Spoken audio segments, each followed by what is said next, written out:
yang bertugas pimpin kita dalam doa? Keras suaranya kira ya.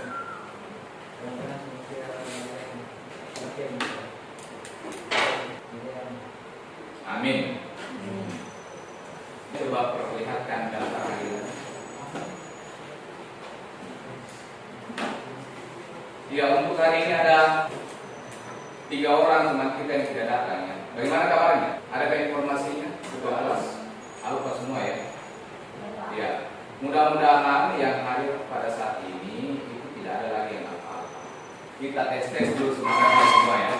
Harus yang semangat, harus yang ceria dan gembira supaya energinya keluar. Oke? SMP Kristen Pondok Sabata. Cerdas, kreatif, taat kepada Tuhan. SMP Kristen Pondok Sabata. Cerdas, kreatif, taat kepada Tuhan. Oke, tepuk tangan dulu. Apa yang kita mau pelajari hari ini adalah tentang teks cerita pendek. Cerita pendek biasa disingkat dengan sebutan apa? Cerpen.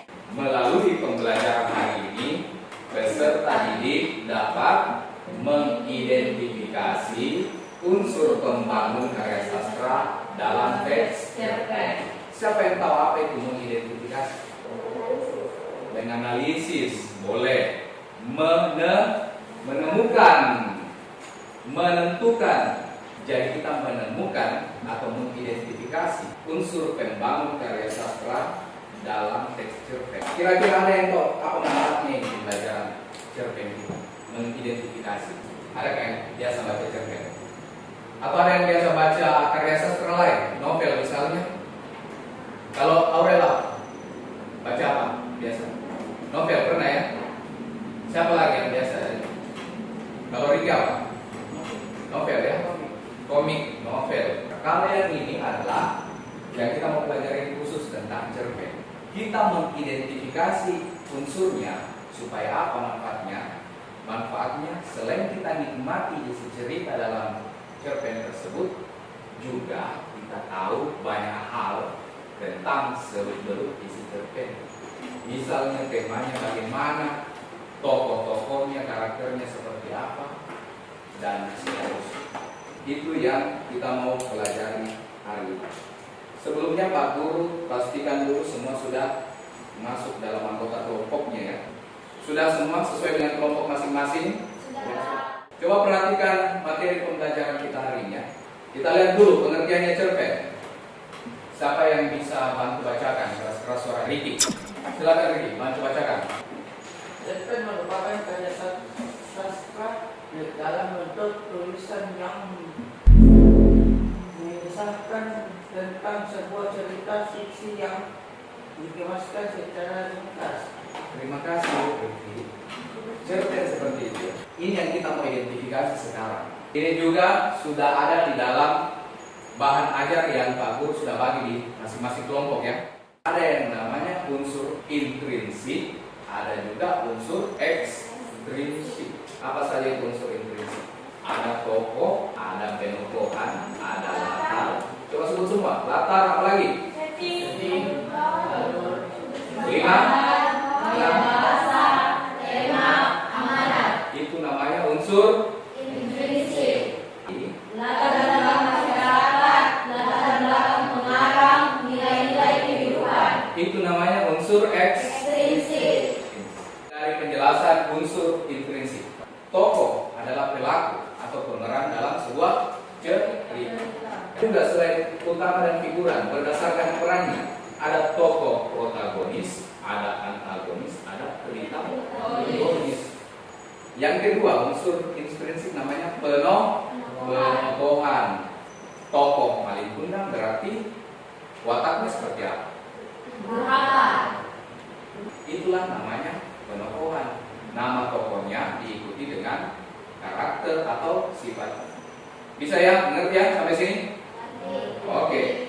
Lanjut. Latar atau setting merupakan keterangan mengenai waktu, tempat, dan suasana dalam cerita. Oke. Mengidentifikasi latar berarti menemukan waktu, suasana, dan tempat yang ada di dalam teks cerpennya. Lanjut lagi apa? Alur atau Plot. Alur atau plot itu urutan peristiwa dalam cerita. Alur Alur maju. ada jenis alur lagi apa lagi? Alur mundur. Apa lagi? Campuran. Artinya dia mundur dulu ke belakang, diingat apa yang sudah terjadi sebelumnya, baru menuju ke peristiwa masa sekarang atau penyelesaian cerita. Itu namanya alur mundur. Ada lagi yang namanya sudut pandang. Ya, kalau sudut pandang orang pertama apa ciri-cirinya? Disebut dengan kata aku atau saya. Yes, begitu ya. Tapi kalau sudut pandang orang ketiga, pernah ada yang bilang, berarti tokoh utamanya adalah pelakor Pak, karena orang ketiga. Bukan maksudnya begitu. Orang ketiga bukan maksudnya selingkuhan atau pelakor atau sejenisnya. Apa ciri-cirinya kalau sudut pandang orang ketiga sebagai tokoh utama? Disebut dengan kata dia atau menggunakan nama orang. Yes, betul sekali. Lanjut lagi, unsur namanya gaya bahasa. Gaya bahasa yang biasa ada dalam cerpen itu namanya metafora, personifikasi, hiperbola. Misalnya kalau metafora, kalau kalian dapat dalam cerpen ada metafora itu kan majas perbandingan ya, membandingkan sesuatu yang sebenarnya berbeda tapi seolah-olah sama. Ricky adalah tulang punggung dalam keluarga. Membandingkan antara Ricky dengan tulang punggung. Apakah itu dua hal yang berbeda sebenarnya? Beda atau sama? Beda. Beda. Lanjut. Namanya Tema. Tema adalah unsur intrinsik cerpen yang menjadi Dasar cerita. dasar cerita atau ide cerita. Ada lagi yang namanya amanat. Adalah pesan yang ingin disampaikan pengarang atau pelajaran yang bisa kita petik dari pelajaran tersebut. Sekarang penjelasan unsur ekstrinsik. Yang pertama, latar belakang masyarakat, merupakan kondisi di tengah masyarakat yang mempengaruhi pengarang dalam membuat cerita. Ada lagi namanya latar belakang pengarang. Latar belakang kehidupannya pengarang. Riwayat hidupnya pengarang. Yang terakhir adalah nilai-nilai dalam cerpen. Albert, kalau misalnya di dalam cerpen ditunjukkan tokoh dalam cerpen dia saling membantu sesama, berarti nilai apa? Betul, nilai sosial.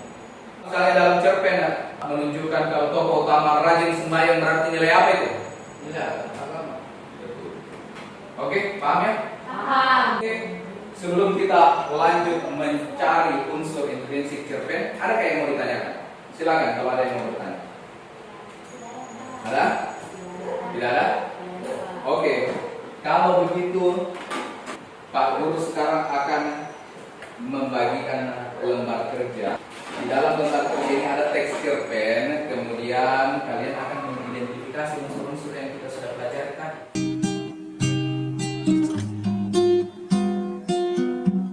Ada yang bingung mau bertanya, silahkan langsung angkat tangan ya.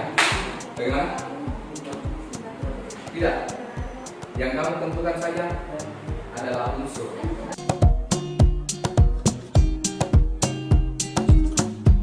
Di dalam buku boleh sambil buka juga bukunya. Boleh lihat contoh-contoh kalau kalian temukan di buku di bahan ajar.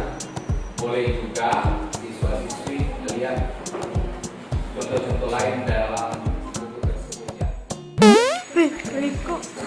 Sekali lagi, masing-masing kelompok cari informasi atau data-data tentang unsur pembangun dalam teks itu, dibagi tugas tanggung jawabnya. Misalnya satu orang di satu kelompok cari penokohan, tokoh, latar, kemudian orang lain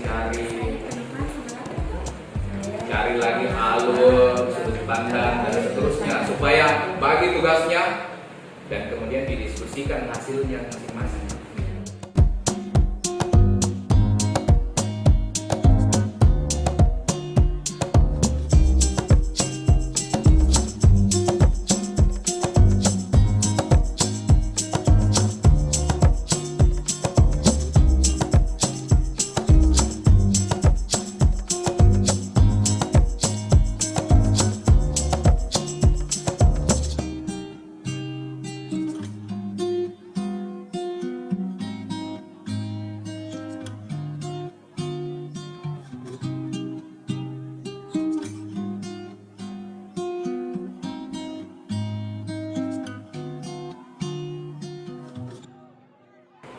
Iya. Kelompok 1 sudah? Perhatikan teman kelompoknya, teman dari kelompok lain saat menyampaikan hasil kerja. Silakan. Unsur pembangun. Waktu di tengah siang yang terik. Suasana kekecewaan. Lanjut. Alur maju sudut pandang orang pertama sebagai tokoh utama. Kita senantiasa berusaha untuk belajar dalam kondisi dan situasi apapun. Nilai yang terkandung nilai sosial.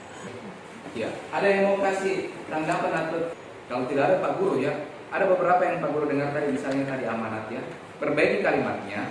Contohnya, pesan yang mau disampaikan dari cerita ini ialah kita sebaiknya bla bla bla bla. Tinggal diperbaiki sedikit saja ya.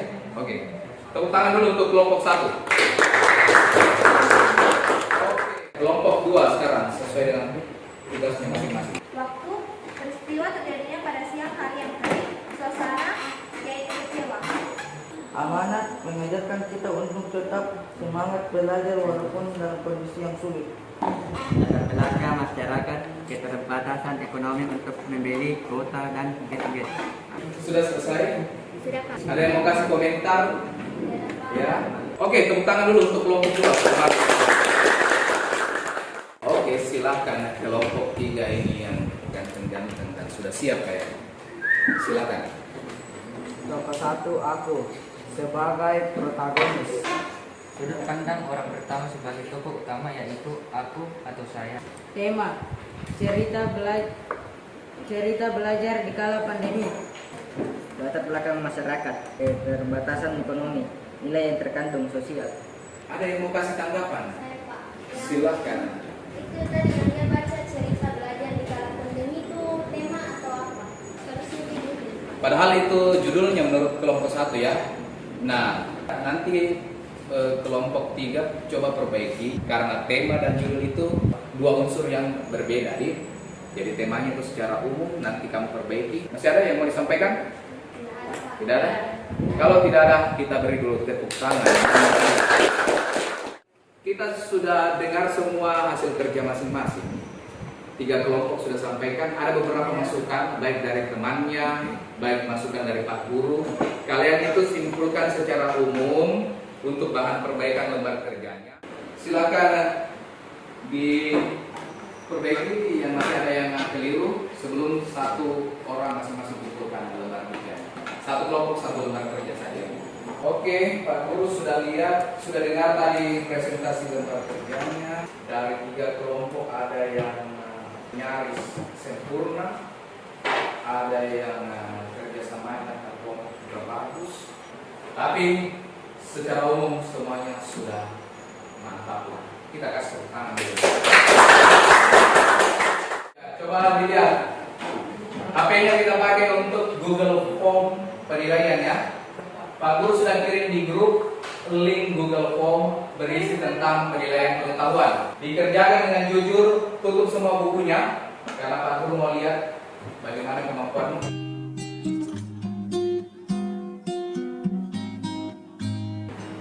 Oke, sudah semua? Iya. Kita akan akhiri pelajaran kita hari ini. Kalau refleksinya hari ini kita sudah dapat kan? Ada berapa macam unsur? Intrinsik dan Ekstrinsik. kalau intrinsik apa saja? Tokoh, tokohan, bahan, Alur, Lalu sudut pandang, tema, gaya papasan, ada 8 nih ya. yang sudah kita pelajari hari ini. Jangan sampai dilupa, bisa dibaca-baca kembali buat belajarnya di rumah. Karena pertemuan kita besok masih tentang texture pen, menyimpulkan unsur dalam texture pen tersebut. Silakan siapa yang akan memimpin doa. Silakan orang.